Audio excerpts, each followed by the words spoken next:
Class 12th physics का chapter 1 electric charges and field. और आज की वीडियो में जो टॉपिक कवर होगा वो है फोर्सेस बिटवीन मल्टीपल चार्जेस।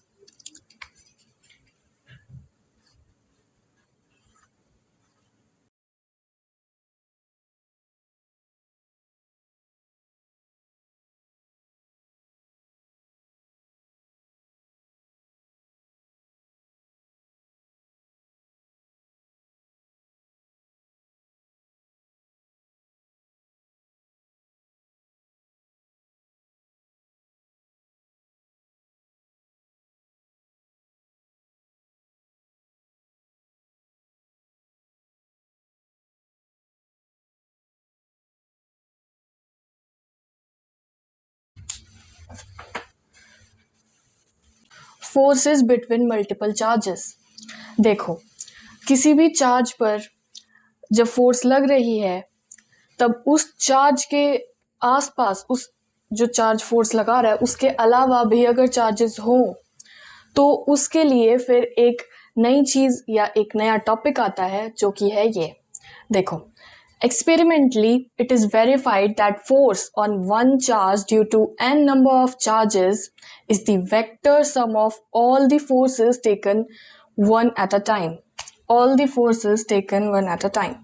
देखो, हमारे पास एक चार्ज है Q1, उसके अलावा हमारे पास सिस्टम में दो चार्जेस और हैं Q2 और Q3।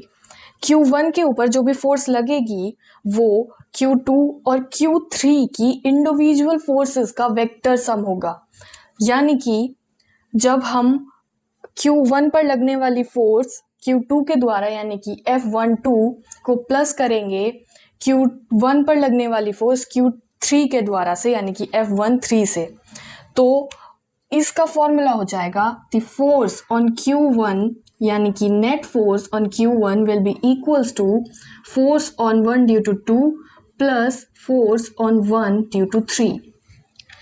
इसके बाद फोर्सेस की जो कूलम्स लॉ से वैल्यू हमारे पास आई थी वो अगर हम इसमें लगाएं तो फिर हमारे पास एफ नेट की वैल्यू आ जाएगी और इसको हम n नंबर ऑफ चार्जेस तक भी लेके जा सकते हैं।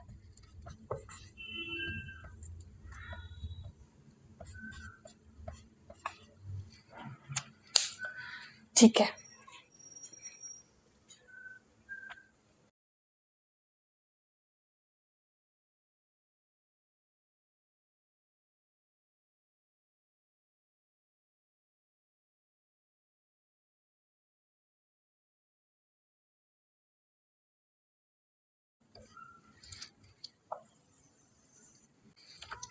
देखो अभी जो मैंने तुम्हें बताया वही था प्रिंसिपल ऑफ सुपरपोजिशन कि कैसे एक सिस्टम ऑफ चार्ज में एक ही चार्ज पर बहुत से अलग अलग चार्जेस फोर्स लगाते हैं। और हाँ, अगर मान लो किसी भी एक चार्ज पर जब कोई दूसरे चार्ज फोर्स लगा रहे हैं तो देखो Q2 जो Q1 पर फोर्स लगाएगा वो Q3 से अनअफेक्टेड रहेगी।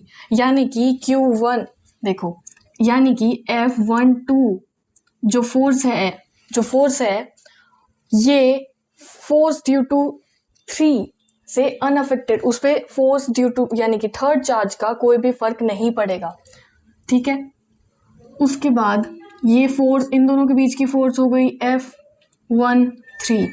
अब अगर हम इसको मैथमेटिकली लिखें तो वो कुछ ऐसा रहेगा कि देखो पहले तो फोर्स वाला फॉर्मूला F नेट का फॉर्मूला, तो force on Q1 due to Q2 हो जाएगी F12 जिसका फॉर्मूला होगा कि Q1 Q2 बाय इन दोनों के बीच का डिस्टेंस जो कि होगा R स्क्वायर और उसको हम डिनोट करेंगे FR12 से।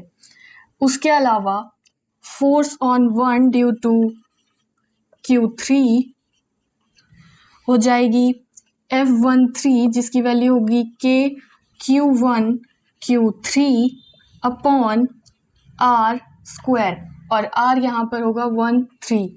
इसके अलावा हम यहाँ पे यूनिट वेक्टर भी लगाते हैं ताकि हम स्पेसिफिकली कि ये दोनों चार्जेस लिए हैं या फिर ये दोनों चार्जेस लिए हैं बता पाए।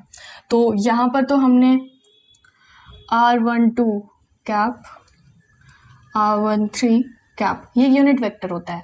ठीक है, अब इन दोनों को जब हम ऐड करेंगे यानी कि इनका वेक्टर सम निकालेंगे तो फिर वो ये रहेगा।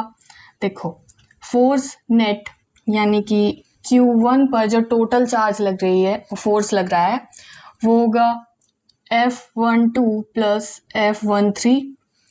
F12 की वैल्यू के Q1 Q2 बाय R12 का स्क्वायर प्लस के Q3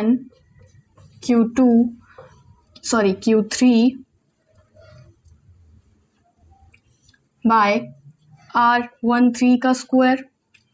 देखो हम इस चीज को n नंबर ऑफ चार्जेस तक भी लेके जा सकते हैं, तो